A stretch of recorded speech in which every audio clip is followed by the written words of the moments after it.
I sang in my chains, a memoir by myself, Marilyn Thomas. I'm reading from chapter 19. I'm starting in the middle of the chapter where I have to carry out a punishment I have threatened earlier in the day, and this is a 6th grade classroom of 44 students. By the time the final dismissal bell rang, I felt as if I had just endured a week of torture instead of just one day. In fact, the day had seemed to drag out so long that I totally forgot about the detention. But there Ricky sat, waiting for his punishment. I ordered him to write an essay about why it was important to behave in the classroom. About 15 minutes later, I suddenly remembered that it was time for public spiritual reading in the convent. One did not come late for any activity, least of all communal spiritual reading. If I wanted to be on time, I'd have to go immediately. Ricky, I said, coming down the aisle to collect his essay, you can go home now. Just give me what you've written so far. You don't need to finish. He looked up at me with a glint in his mischievous eyes. I won't go. He was testing me, and I knew it. I repeated my order louder. I'm not asking you, Ricky. Give me what you've written. I tried to take it from him. He pulled it away. Give it to me now. I yanked it out of his hands. Now, pack up your books and go. Now. I nudged his shoulder. His muscles went stiff under my touch, and he gripped the metal frame of his wooden desk. I won't, he said. I tried to pry his hands loose. He was as rigid as a corpse, as strong as an ox. Frantic, I looked out into the corridor where I noticed John, the janitor, mopping the floor with his industrial-sized mop. He will help, I said to myself. John, a simple-minded young man with great respect for authority, was always happy to help the sisters. He was delighted to be employed and took great pride in keeping the school building clean. I rushed into the hallway and called to him. John, I moaned, can you help me? I have a student in here who won't go home. I gestured toward Ricky sitting in his desk. No problem, sister, he said, marching into the classroom with his mop. When he saw Ricky sitting there gripping the desk, he lifted his mop in warning. Sister told you to go home, he said in his deep voice. Ricky shook his head. You can't make me. So John headed toward Ricky's desk, swinging the mop like a machete. I thought he was going to hit Ricky right on the head with it, maybe knock him out.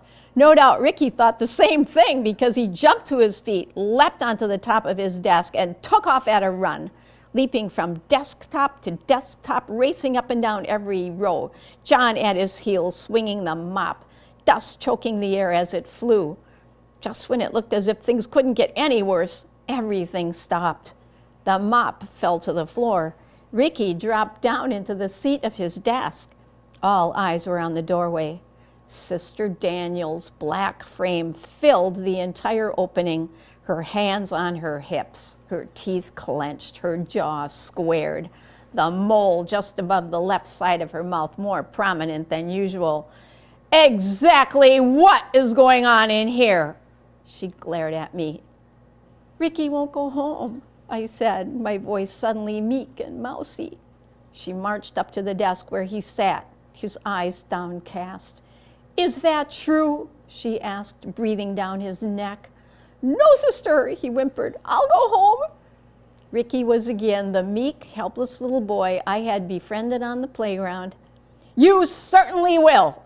Her voice was so loud, I was sure it could be heard to the far ends of the building, maybe even as far as the pastor's rectory.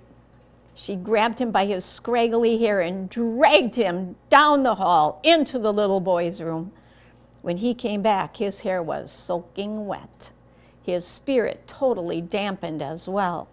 I watched him slink toward the door and then vanish from sight. He went home all right, but only to return later that evening with his mother. Sister Daniel had called for an impromptu parent-teacher conference in the convent parlor. Finished with me, but still stone-faced, Sister Daniel glared at the boy. Why can't you behave? I never saw anything like it in my life. Just keep it up and you're going to find yourself in a reformatory one of these days. Is that what you want? No, sister. he whimpered. Sister Daniel turned to his mother and recited his failings. She burst into tears. I don't know what to do with him. He's just like his dad. No good. Never has been. All my other kids are doing so good in school. A heavy-set woman with a disheveled mound of black hair piled on top of her head, she wiped her running nose on the sleeve of a flowered cotton house dress that didn't quite cover her knees. Sister turned back to Ricky. How can you sit there and watch your mother cry?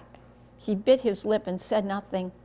I sat in a straight-back wooden chair across from him and his mother, knowing that I was expected to remain silent. Either Mrs. Buffington's nylons didn't quite reach high enough, or else the hem of the dress didn't quite go down low enough, because the elastic bands that held her stockings up were clearly visible. It occurred to me that in some way raising Ricky was probably just like that. Either he was too much for her, or he was too little. I couldn't tell which.